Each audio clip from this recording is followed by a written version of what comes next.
வணக்கம். வேந்தரின் இளங்கதிர் காலை செய்திகளுக்காக ராகப்பிரியா. பிரீதா, முதலில் தலைப்புச் செய்திகள்.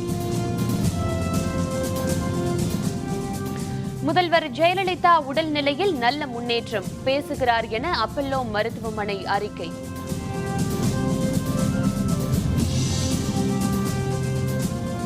காவிரி மேலாண் வாரியம் அமைக்க சட்ட ரீதியாக எந்த தடையும் இல்லை, குடியரசுத் தலைவர் கூறியதாக வைகோ தகவல்.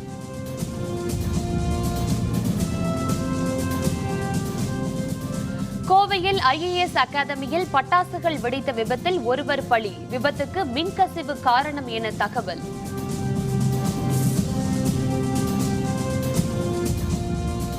அத்துமீறி நுழைந்த பாகிஸ்தான் வீரர்கள் 7 பேர் சுட்டுக் கொலை. தீவிரவாதி ஒருவரும் சுட்டுக் கொல்லப்பட்டார்.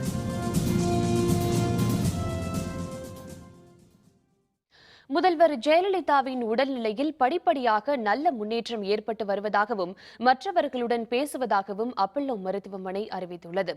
உடல்நலக் குறைவு காரணமாக சென்னை அப்பல்லோ மருத்துவமனையில் அனுமதிக்கப்பட்ட முதல்வர் ஜெயலலிதாவுக்கு 31வது நாளாக சிகிச்சை அளிக்கப்பட்டு வருகிறது. முதல்வர் உடல்நிலை பற்றி அறிக்கை ஒன்றை நேற்று மாலை அப்பல்லோ மருத்துவமனை வெளியிட்டது. முதல்வர் ஜெயலலிதாவுக்கு தொடர்ந்து சிகிச்சை அளிக்கப்பட்டு வருகிறது என்றும் முக்கியமான அனைத்து ஏற்பாடுகளும் கண்காணிக்கப்படுவதாகவும் சுவாசத்துக்கான உதவி அளிக்கப்படுவதுடன் இயன்முறை சிகிச்சையும் அளிக்கப்பட்டு வருகிறது என்றும் அறிக்கையில் தெரிவிக்கப்பட்டுள்ளது. முதல்வர் ஜெயலலிதாவுக்கு தீவிர கண்காணிப்பு குழு மருத்துவர்கள், மூத்த இதய சிகிச்சை வல்லுநர்கள், நெஞ்சக மற்றும் சுவாசத்துக்கான மருத்துவர்கள், தொற்று நோய்கள் துறையின் மூத்த ஆலோசகர்கள், சுரப்பிகள் மற்றும் நீரிழிவுக்கான மருத்துவர்கள் சிகிச்சை அளித்து வருகின்றனர் என்றும் அறிக்கை குறிப்பிட்டுள்ளது. சத்துக்கள் மற்றும் ஊட்டச்சத்துள்ள உணவுகளும் அளிக்கப்பட்டு வருகின்றன என்றும் அப்பல்லோ நிர்வாகம் தெரிவித்துள்ளது. மேலும் மற்றவர்களுடன் முதல்வர் பேசுகிறார் என்றும் உடல்நிலையில் படிப்படியாக முன்னேற்றம் ஏற்பட்டு வருகிறது என்றும் அறிக்கையில் அப்பல்லோ மருத்துவமனை தெரிவித்துள்ளது. முதல்வர் ஜெயலலிதாவின் உடல்நிலை பற்றி கடந்த 10ஆம் தேதிக்கு பிறகு நேற்று அதிகாரப்பூர்வமான அறிவிப்பை அப்பல்லோ மருத்துவமனை வெளியிட்டுள்ளது.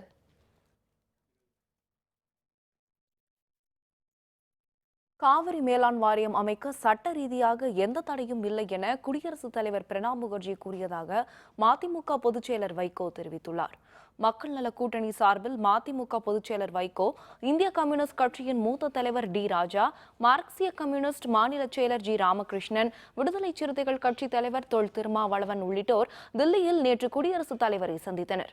காவிரி விவகாரத்தில் குடியரசுத் தலைவர் தலையிட வேண்டும் என்று வலியுறுத்தி அவர்கள் குடியரசுத் தலைவரிடம் மனு அளித்தனர். பின்னர் சென்னை திரும்பிய வைகோ விமான நிலையத்தில் செய்தியாளர்களுடன் பேசினார். அப்போது காவிரி மேலாண் வாரியம் அமைக்க சட்ட ரீதியாக எந்த தடையும் இல்லை என்றும் மேகதாது அணை குறித்த கோப்புகளை பார்வையிடுவதாக பிரணாப் முகர்ஜி கூறியதாகவும் வைகோ தெரிவித்தார். குடியரசுத் தலைவர் அவர்களை காவிரி நதிநீர் பிரச்சனை குறித்து சந்தித்தோம்.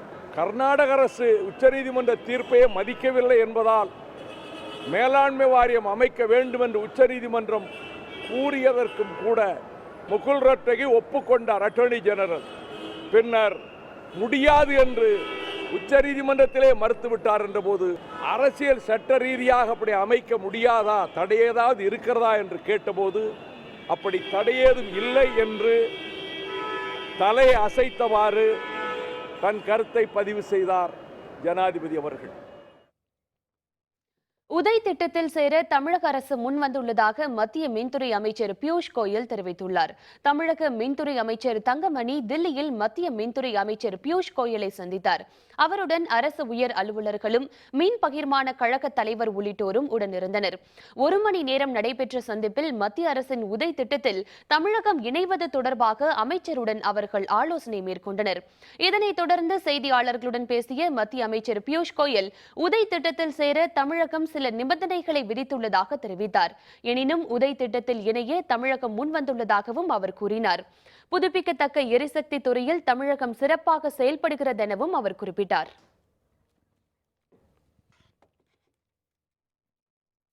மத்திய மின்சாரத்துறை அமைச்சர் பியூஷ் கோயலை தமிழக மின்சாரத்துறை அமைச்சர் தங்கமணி தில்லியில் சந்தித்து பேசியதை அடுத்து மத்திய அரசின் உதய் திட்டத்தில் தமிழகம் இணைய உள்ளதாக தகவல் வெளியாகியுள்ளது.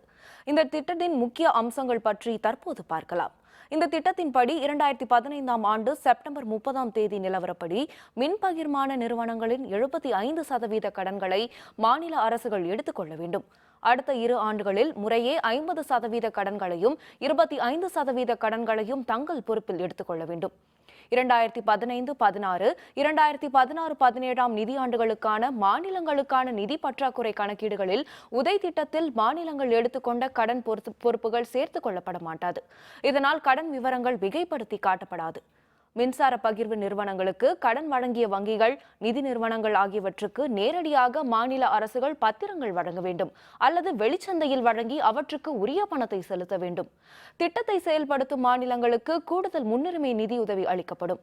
இந்த நிதியுதவிகள் தீன்தயாள் உபாத்யாய கிராம ஜோதி திட்டம், ஒருங்கிணைந்த மின்சார மேம்பாட்டு திட்டம், மின்சாரத்துறை மேம்பாட்டு திட்டம் போன்ற மத்திய மின் அமைச்சகம், புதிய புதுப்பிக்கக்கூடிய எரிசக்தி அமைச்சகம் ஆகியவற்றின் திட்டங்கள் மூலம் வழங்கப்படும். மாநிலங்களுக்கு அறிவிக்கப்பட்ட விலைகளில் கூடுதல் நிலக்கரி வழங்கப்படும். மேலும் மத்திய பொதுத்துறை நிறுவனங்கள் மூலம் குறைந்த விலையில் மின்சாரம் வழங்கப்படும். கோயம்புத்தூரில் தனியார் IAS அகாடமியில் பட்டாசுகள் வெடித்து நேரிட்ட விபத்தில் ஒரு மாணவர் பலியானார். 4 ஊழியர்கள் உள்ளிட்ட 5 பேருக்கு மருத்துவமனையில் தீவிர சிகிச்சை அளிக்கப்பட்டு வருகிறது. கோயம்புத்தூரில் காந்தி பூங்கா பகுதியில் உள்ள கட்டடத்தின் முதல் தளத்தில் இந்த தனியார் IAS இலவச பயிற்சி மையம் செயல்பட்டு வருகிறது. இந்த பயிற்சி மையத்தில் 60க்கும் அதிகமான மாணவ மாணவிகள் நேற்று பயிற்சி தேர்வு எழுதிக் கொண்டிருந்தனர். அப்பொழுது கட்டடத்தின் தரை தளத்தில் தீபாவளிக்கு வழங்க பட்டாசுகள் வைக்கப்பட்டிருந்த அறையில் திடீரென தீப்பற்றி கொண்டது. இதனையடுத்து மாணவர்கள் அவசரமாக வெளியேறிய நிலையில் சிலர் கட்டடத்திற்குள் சிக்கிக் கொண்டனர். தகவல் அறிந்து விரைந்த தீயணைப்பு துறையினர் மாணவர்கள், ஊழியர்கள் உள்ளிட்ட 6 பேரை மீட்டு அரசு மருத்துவமனைக்கு அனுப்பி வைத்தனர். வழியில் சக்திவேல் என்ற மாணவர் மூச்சு திணறலால் பலியானார். எஞ்சிய 4 ஊழியர்கள் உள்ளிட்ட 5 பேருக்கு தீவிர சிகிச்சை அளிக்கப்பட்டு வருகிறது. மின்கசிவின் காரணமாக தீப்பற்றி கொண்டது முதற்கட்ட விசாரணையில் தெரியவந்துள்ளது. இது தொடர்பான விசாரணை தொடர்ந்து நடைபெற்று வருகிறது. என்னோட ரூமுக்கு பின்னாடி பர்ச்சேஸ் ரூம்னு ஒன்று இருக்கும், 20-30 ரூம். அதில் டெய்லி ஐட்டம்ஸ் வந்து போவோம். ஆக்சுவலாக கோயம்புத்தூரில் இருக்கிற எல்லா ஐட்டமும் டைரக்ட் டெலிவரி பண்ண முடியாதுன்றதால அங்கே வந்து இறங்கி போவோம். எனக்கு பட்டாசு வந்ததே எனக்கு ஷாக் தான். ஆக்சுவலாக ஃபோன் பண்ணது எனக்கு பட்டாசு இருந்ததா இல்லை வேறு எதனா வெடிச்சுதான்னு தெரில எனக்கு.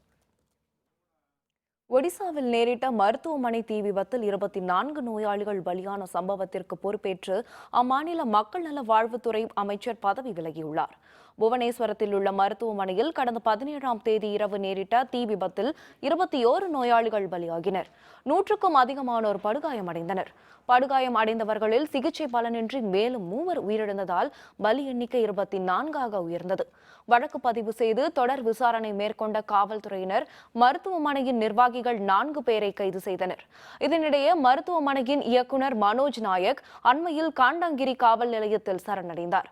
அவரை கைது செய்ய காவல்துறையினர் விசாரணை மேற்கொண்டு வருகின்றனர். இந்நிலையில் மருத்துவமனை தீ விபத்திற்கு தார்மீக பொறுப்பேற்று மாநில மக்கள் நலவாழ்வுத்துறை அமைச்சர் அதானு சவ்யசாக்கி நாயக் பதவி விலகியுள்ளார். அவர் தனது விலகல் கடிதத்தை முதல்வர் நவீன் பட்நாயக்கிற்கு அனுப்பி வைத்துள்ளார். இந்நிலையில் முதல்வர் நவீன் பட்நாயக்கும் பதவி விலக வேண்டும் என எதிர்க்கட்சிகள் கோரிக்கை விடுத்துள்ளன.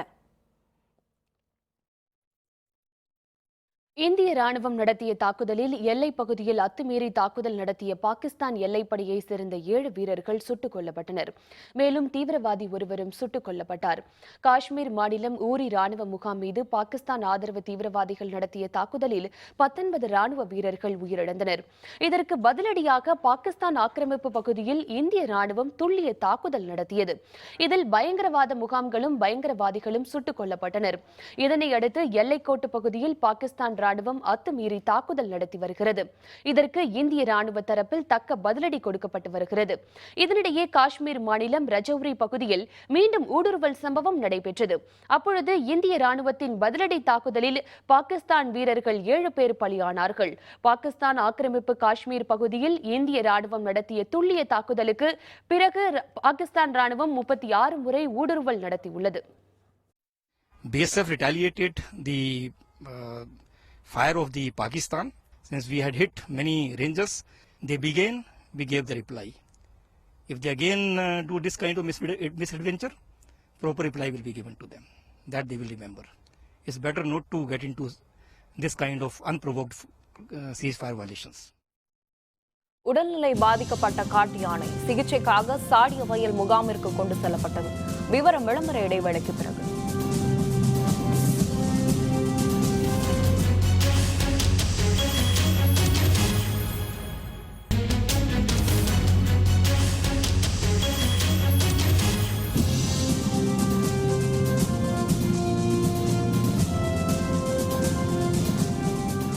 செய்திகள் தொடர்கின்றன.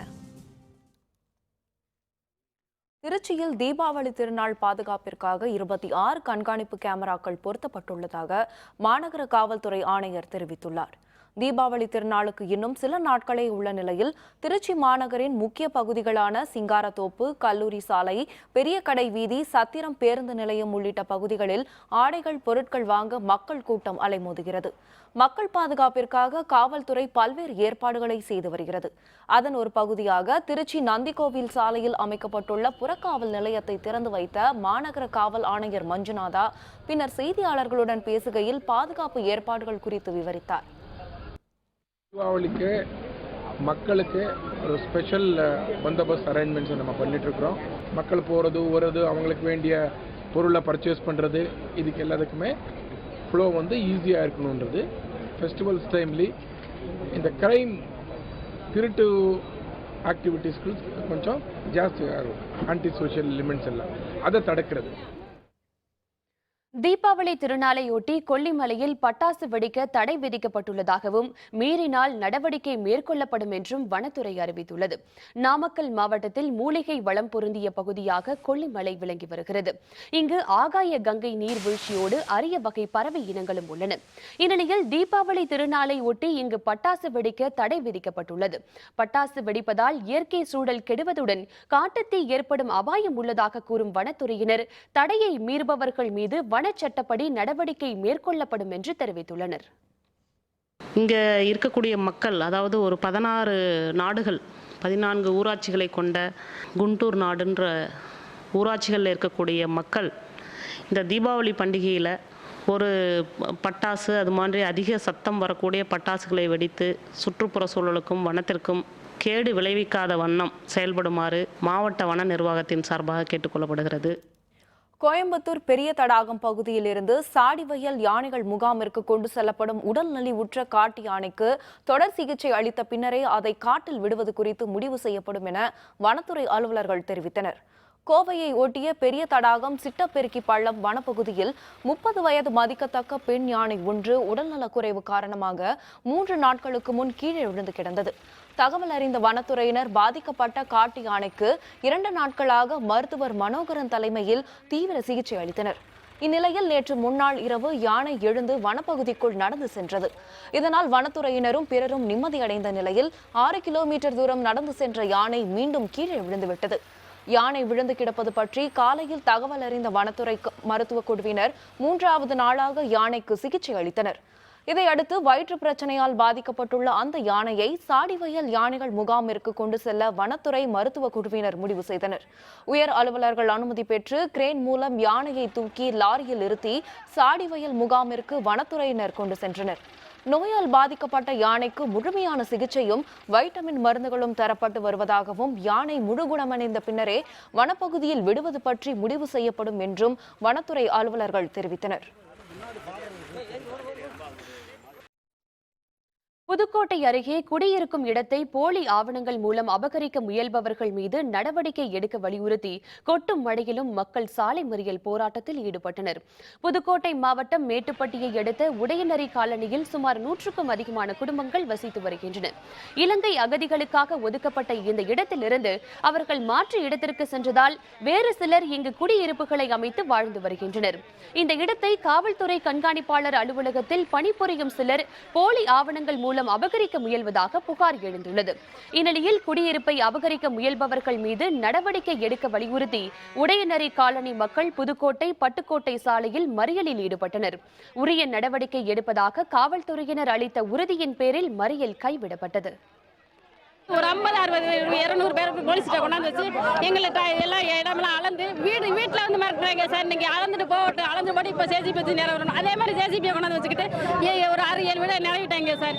எங்களுக்கு ஒரு நியாயம் கிடைக்கணும் சார். நாங்களும் நிறைய இடம் போயிட்டு பார்த்துட்டு எங்களுக்கு ஒரு நியாயம் கிடைக்கல சார். அதனால நாங்கள் சாலை மறியல் பண்ண வந்திருக்கோம்.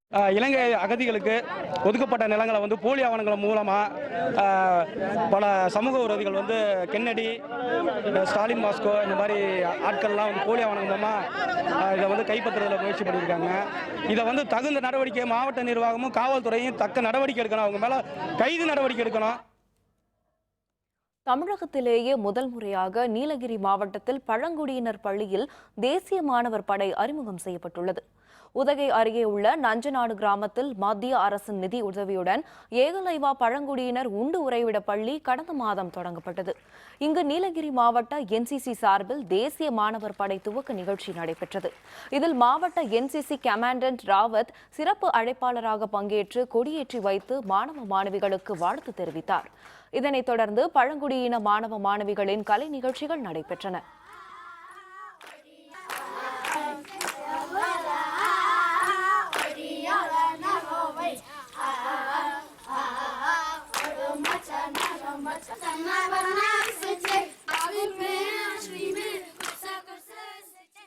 தமிழகத்தில் உள்ள பழங்குடியின பள்ளிகளில் முதன்முறையாக ஏகலைவா மாதிரி பள்ளி உதகையில் NCC யூனிட் ஆர்மி யூனிட் துவங்கப்பட்டுள்ளது.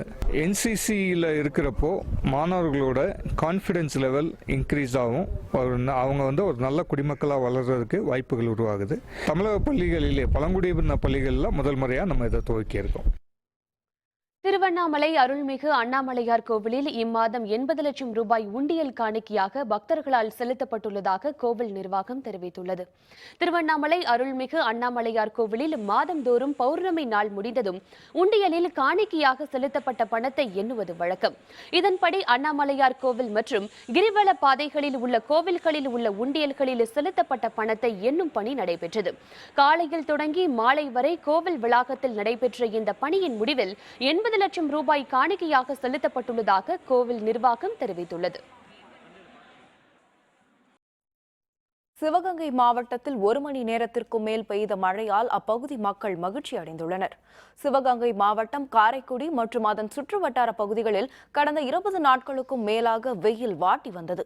இந்நிலையில் நேற்று பகல் வானம் மேகமூட்டத்துடன் காணப்பட்ட நிலையில் மாலையில் பெய்ய தொடங்கிய மழை 1 மணி நேரத்திற்கும் மேலாக நீடித்தது. இதனால் காரைக்குடி மற்றும் அதன் சுற்றுவட்டார பகுதிகளில் குளிர்ச்சியான சூழல் நிலவியது. இதனால் மக்கள் மகிழ்ச்சி அடைந்தனர்.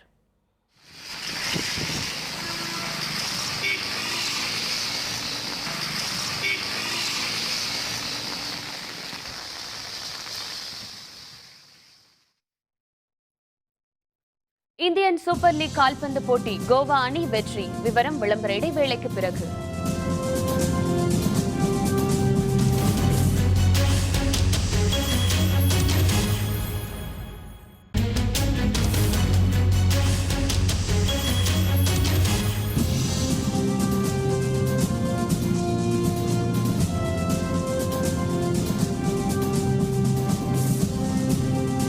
செய்திகள் தொடர்கின்றன. இனி அயலகச் செய்திகள்.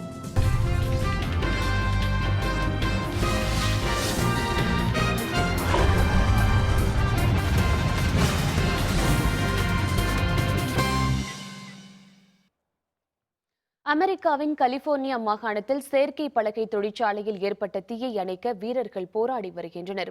கலிபோர்னியா மாகாணத்தின் ஆண்ட்ரியோவில் உள்ள செயற்கை பலகை தொழிற்சாலையில் திடீரென தீ பற்றியது. இதனையடுத்து தொழிலாளர்கள் அனைவரும் பாதுகாப்பாக வெளியேற்றப்பட்டனர். வேகமான காற்று காரணமாக தீ மளமளவென பரவியது. தகவல் அறிந்து விரைந்த தீயணைப்பு துறையினர் தீயை அணைக்க போராடி வருகின்றனர். தீ விபத்து காரணமாக தொழிற்சாலைக்கு அருகில் உள்ள ரயில்வே பாதையில் ரயில் போக்குவரத்து நிறுத்தப்பட்டது. மளமளவென பரவிய தீயால் தொழிற்சாலையில் இருந்த பல கோடி ரூபாய் மதிப்பிலான பொருட்கள் எரிந்து நாசமாகின.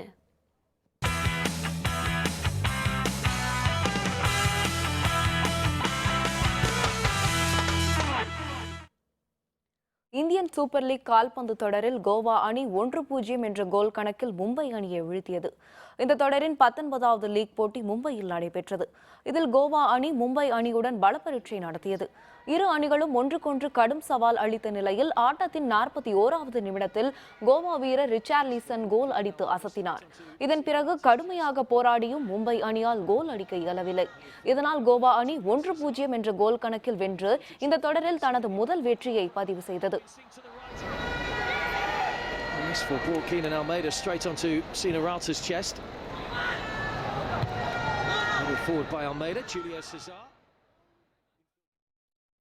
இந்தியன் சூப்பர் லீக் கால்பந்து தொடரின் இன்றைய போட்டியில் டெல்லி அணி கொல்கத்தா அணியை எதிர்கொள்கிறது. கொல்கத்தாவில் மாலை 7 மணிக்கு தொடங்கும் இந்த போட்டியில் இவ்விரு அணிகளும் பலப்பரீட்சை நடத்த உள்ளன. மும்பை அணி 8 புள்ளிகளுடன் 2வது இடத்திலும், கொல்கத்தா அணி 6 புள்ளிகளுடன் 5வது இடத்திலும் உள்ளன. உலகக்கோப்பை கபடி போட்டியில் தாய்லாந்து அணியை வீழ்த்தி இந்தியா இறுதிப் போட்டிக்கு முன்னேறியது. குஜராத் மாநிலம் அகமதாபாத்தில் நடைபெற்று வரும் உலகக்கோப்பை கபடி அரையிறுதிப் போட்டியில் இந்தியா அணியும் தாய்லாந்து அணியும் மோதின. இதில் 73-20 என்ற புள்ளி கணக்கில் தாய்லாந்து அணியை வீழ்த்தி இந்திய அணி இறுதிப் போட்டிக்கு முன்னேறியது. இது நடைபெற உள்ள இறுதிப் போட்டியில் ஈரானுடன் இந்திய அணி மோத உள்ளது. The last time when they played India in the Asian Games final, where they won by very solitary margin did India, and that is some defending. Dharmana Charlatan, brutal. India. And Komsan, their captain, continues to smile, even though he knows his team will not be playing in the final tomorrow. He's been a great ambassador and a great captain for Thailand, claiming the touch. Will this be the last raid or will there be one? மீண்டும் தலைப்புச் செய்திகள். முதல்வர் ஜெயலலிதா உடல்நிலையில் நல்ல முன்னேற்றம், பேசுகிறார் என Apollo மருத்துவமனை அறிக்கை.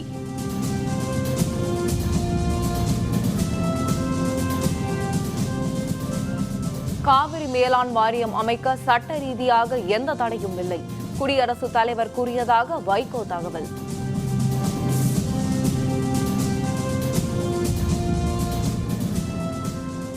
கோவையில் IAS அகாடமியில் பட்டாசுகள் வெடித்த விபத்தில் ஒருவர் பலி, விபத்துக்கு மின்கசிவு காரணம் என தகவல்.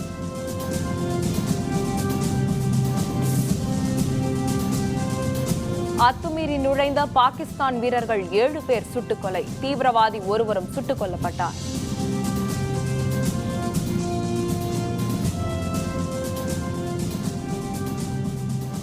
இத்துடன் வேந்தரின் இளங்கதிர் காலை செய்திகள் நிறைவடைந்தன. மீண்டும் பகல் 11 மணிக்கு வேந்தரின் இளங்கதிர் முற்பகல் செய்திகளில் சந்திப்போம். வணக்கம்.